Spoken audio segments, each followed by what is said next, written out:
What's up, traders? Matt from the Trade Brigade here doing a technical analysis on ticker symbol PROG for Progenity Inc.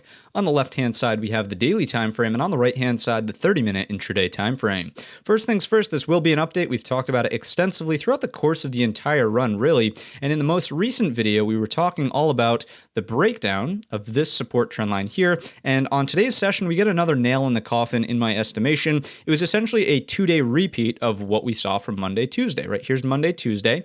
Here is Wednesday, Thursday, and they're essentially the same exact structure. We have a breakdown of a critical support. We get a back test and we fail, closing an inverted hammer on the daily, right? So if you look at this, there was your critical support. We break down underneath it on Wednesday, and on today's session, we back test and close the inverted hammer, indicating that sellers did step up and sell back into that $3 area of prior support, which has now confirmed itself as resistance. So to me, the sellers certainly are starting to get a stronger foothold day by day. If we take a look at the 30-minute intraday perspective, how did it unfold? Again, out of the gates, a back test of that $3 mark, we back off aggressively and kind of go sideways into the remainder of the day. What I want to see is where our Fibonacci's lie from the top down to the bottom, because essentially the entire day's range was the first 30-minute bar. What you'll notice is that we never held up above, oops, let's grab the other tool, there we go, never held up above the 61.8. We actually resist here and here, essentially at the 50% retracement of the entire day's range, and we close below the 38.2, which as we know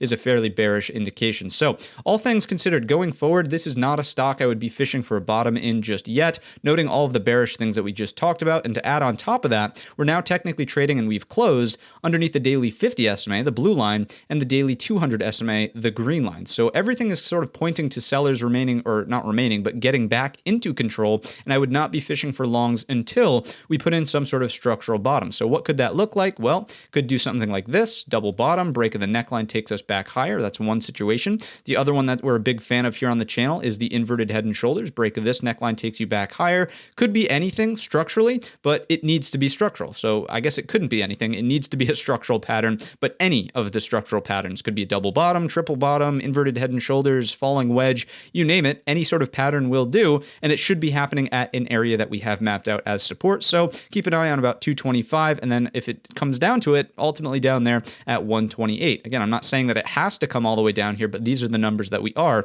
going to be paying attention to. If there is any sort of upside lift and we can magically recapture the 3 level, then we're looking for a back test of this here. And again, it would be a very difficult long to pull off, noting that the sellers are, again, exhibiting more strength than the buyers. They look to be firmly in control. I'm not entirely sure how your entry would unfold here, so I would probably just avoid that particular trade, waiting for some sort of setup structurally. If we recapture, maybe this gets back on your radar as, okay, this is a bit of a fake break. We can start to look for maybe a bull flag underneath this level and then take the break there for the next one. Needs to prove itself a little bit before we start fishing for longs is ultimately what I'm getting at here inside of Progenity. If you enjoyed the video today or learned anything new, let me know in the comments section or by giving the video a thumbs up. Don't forget our main channel is linked in the description. And all of that being said, I wish you a green trading week.